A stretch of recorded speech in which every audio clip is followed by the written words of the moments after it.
Hello, everybody. My name is Thomas Mackey. I'm in the history department at the University of Louisville and with the Brandeis School of Law at the University of Louisville. I'm Rita McCann, and I'm a lawyer in Huntsville, Alabama. I am Jay Barth. I'm Chief Education Officer in the city of Little Rock and a retired professor from Hendrix College, where I taught American politics. Great to see y'all. Yeah. Introduce yourselves. Hello, I'm Aiden Taylor, a junior at Clay County High School. My name is Jaden Koger, and I'm a senior. My name is Matt Shelton, and I'm a junior at Clay County High School. And we are joined by our teacher, Mr. Philip Dobbins, and our coach, Mr. Mike Mullins. Okay, cool. Well, let me go ahead and jump in. Again, this is Unit 3. We're going to ask question number 1. Question 1 reads as follows. I do not think the United States would come to an end if we lost our power to declare an act of Congress void. I do think the Union would be imperiled if we could not make that declaration as to the laws of the several states. What impact has judicial review had on federalism? Is judicial review a counter-majoritarian practice? Please support your position. What limits, if any, would you place on the practice of judicial review? You may begin. Judicial review has sometimes enforced substantial limits on federal authority by striking down federal laws deemed to be outside of the scope of Congress's enumerated powers under Article 1 of the Constitution. At the same time, courts have also constrained state power by invalidating state laws as violations of constitutional rights. While judicial review has promoted both centralization and state autonomy at different times, on balance, it has strengthened the former at the expense of the latter. This pattern has been especially prevalent since the 1930s, as the U.S. Supreme Court abandoned earlier efforts to police limits on congressional power, while simultaneously enforcing a growing array of individual rights against state and local governments. In the 19th and early 20th centuries, the Supreme Court engaged in limited but significant efforts to constrain congressional power. These efforts were to a large extent abandoned after the New Deal period in the 1930s. Beginning in the early 1990s, the Supreme Court attempted to revive judicial enforcement of limits on federal power. So far, these efforts have had only a limited effect. Judicial review is a power of the United States Supreme Court that is not explicitly enumerated in the Constitution. It rather came into existence in the case Marbury versus Madison in 1803, in which Chief Justice John Marshall declared that the court has the power to determine legislation of Congress unconstitutional. Alexander Bickel, a law professor from Yale Law School, has been accredited with describing the power as its proposed illegitimacy as the counter-majoritarian difficulty, or the struggle to justify the grounds for judicial review of legislation. Judicial review is by nature a counter-majoritarian practice, simply because unelected justices have the power to overrule legislation created by elected representatives, which could be seen as a threat to the will of the majority. One could argue against the notion of judicial review being a counter-majoritarian practice, in the fact that judicial review ultimately protects the document we as citizens created for the benefit of the whole, the Constitution. Therefore, the decisions stemming from judicial review should contain the best interests of the people, as in Laydew versus Gillio, 1994, and Harper versus Virginia Board of Elections, 1966. However, we as a panel still defend our stance in the fact that judicial review is, at its heart, counter-majoritarian. Counterintuitively, as Thomas Jefferson said, the Constitution is a mere thing of wax in the hands of the judiciary, which they may twist and shape into any form they please. The Constitution can be interpreted on 6 different means, which include its historical, textual, structural, doctrinal, ethical, and prudential bases. While the interpretation of the U.S. Constitution is subjective by structure, this can be viewed as a loophole for the expansion of power and contribute to a despotic branch. With every branch of government and the powers and responsibilities set forth by the Constitution, there are enumerated checks and balances to prevent the wrongful use of power. When such abuse of the judicial review system occurs, we are left without any check. Although we must never assume, it is true even our own executive branch finds the judicial review system as a threat. Although it is redundant for any check to be placed on the greatest system of all to check our government, judicial review, it is easily predicted that with the future, we may see a limit placed on judicial review, which could look like a term limit placed on our justices, the ability for Congress to overthrow a ruling with a supermajority vote, or a popular vote to overthrow a ruling of the Supreme Court. You good? Oh, okay, cool. You seem to end. I was waiting for more of a conclusion. Part of my bad. Look, thank you. You've certainly covered a lot here and covered the waterfront in many ways. I want to go back and pick up this theme from the 18th century to certainly the 20th, 21st century. And this is this fear of majority tyranny, whether it's political majorities or other kinds of majorities here in the 20th, 21st century.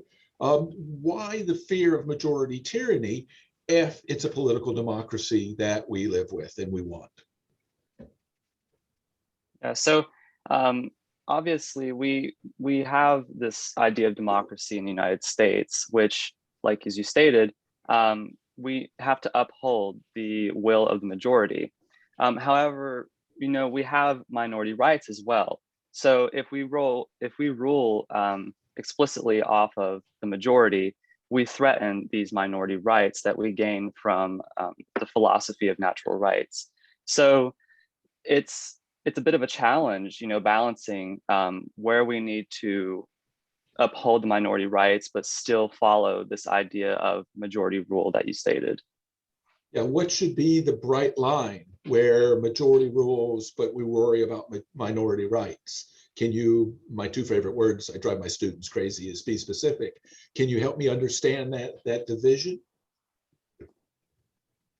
Sure, I'll back Jaden up there. I think a perfect example is with the recent trial with Officer Chauvin and George Floyd. We need to make sure that we differentiate between those majority rights and when the minority rights are infringed on, when it could potentially interfere with that person's pursuit of happiness or life and liberty.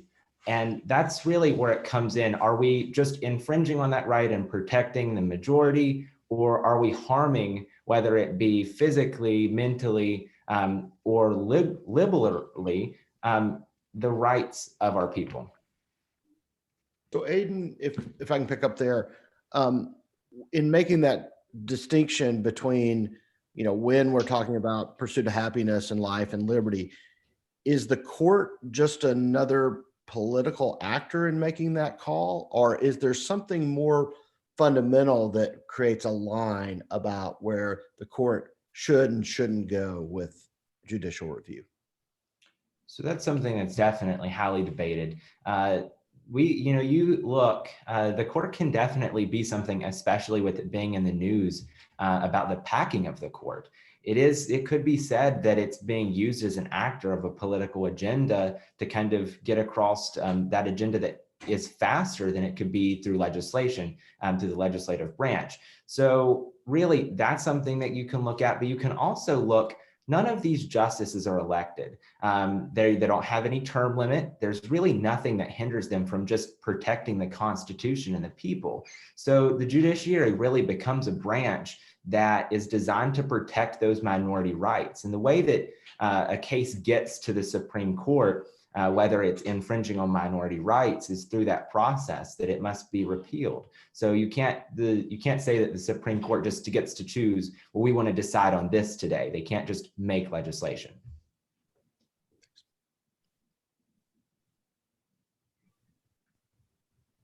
Rita?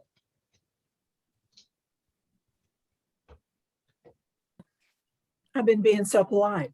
So there is a writer that's written a book that has claimed that a single Supreme Court seat can change history, not adding one, but changing one from one person to another. Such as when we lost Justice Ginsburg last year and replaced her. The book also claimed that changing that justice can change history. Do you all agree?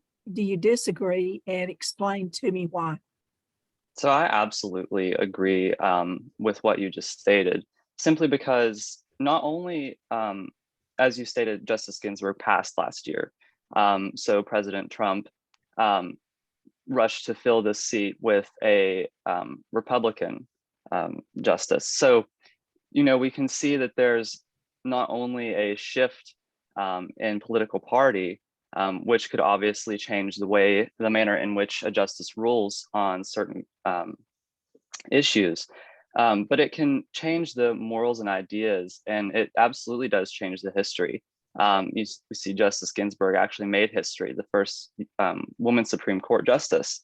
So, we're losing this sort of history that's being made with certain justices and replacing them with new ones throughout the years. Not only can it change history, but it can also create it. Just like Jaden was speaking, the switch from one, and that's what's really interesting, is that it can be just one individual justice, just because of the small number of justices that there are, which is different than with the legislature, which it takes a larger amount of people to change its stance. One person can really and truly change not only history as we know it, but also the future. And that's why it's important that I think the founders set up the judiciary the way that they did, so that as things change and as we go through life, and our ideas and our beliefs change as a country, we can also be infused with new justices that have new ideas, and can kind of keep the court to where it's not necessarily just staying Republican or Democratic or liberal or conservative, but it's always fluid. I would also have to completely agree with the statement, because to add on to what Aiden said, as one person can change the stance, it can change the entire majority of the court, which just completely shifts power to one party or the other, and they can do whatever they want after that. Yeah, but I thought the federal judiciary, and I thought the founders were really concerned about judicial independence. Now, Matt, I don't have his last name, sorry. Matt claims that the majorities on the court become parts of parties. Does judicial independence matter? Maybe we've overcome that, or do you just see the Supreme Court as simply another variation of a political branch? So I definitely agree with the fact that the founders, had these intentions on making the judicial branch its own independent branch. You see, we go off the notion that these justices should rule unpartisanly. Their ideas should not inflict or influence the decisions that they make on cases.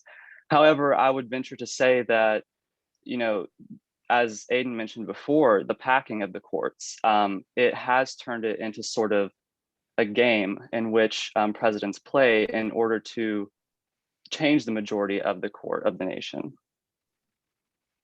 You mentioned term limits earlier as a reform that's been mentioned. Could y'all quickly kind of lay out the pros and cons of that potential reform, and then where you come down on whether we should limit the current lifetime appointments of judges, of justices specifically?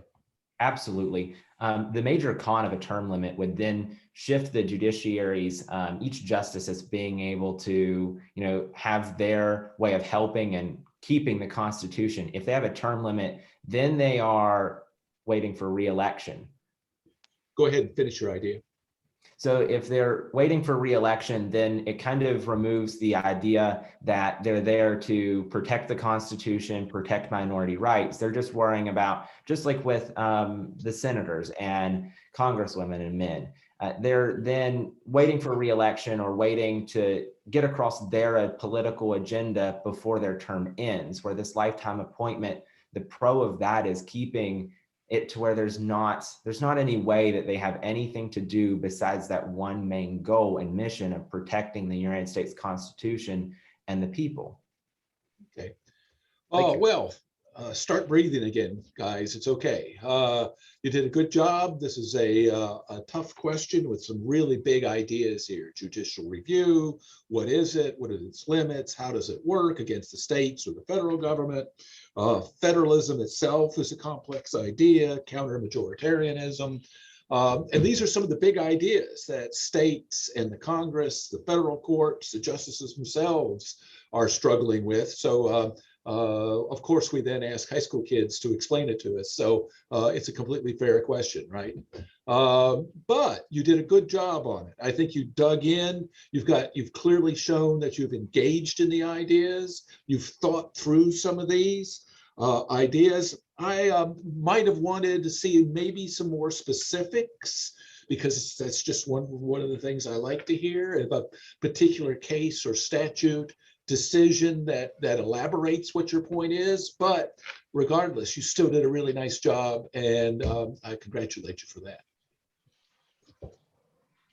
I feel exactly the same way. I was impressed that you had prepared. I'd like to have heard a few more cases with regard to the different periods of time we've come through with the Supreme Court. You certainly hit Marbury versus Madison, but I would have sort of liked to have heard that litany of cases that has come out when my state refuses to follow anything that the Supreme Court has required it to do. But I appreciate you guys and the preparation that you did, and I especially like Aiden's background. I think y'all were incredibly well prepared, as was said.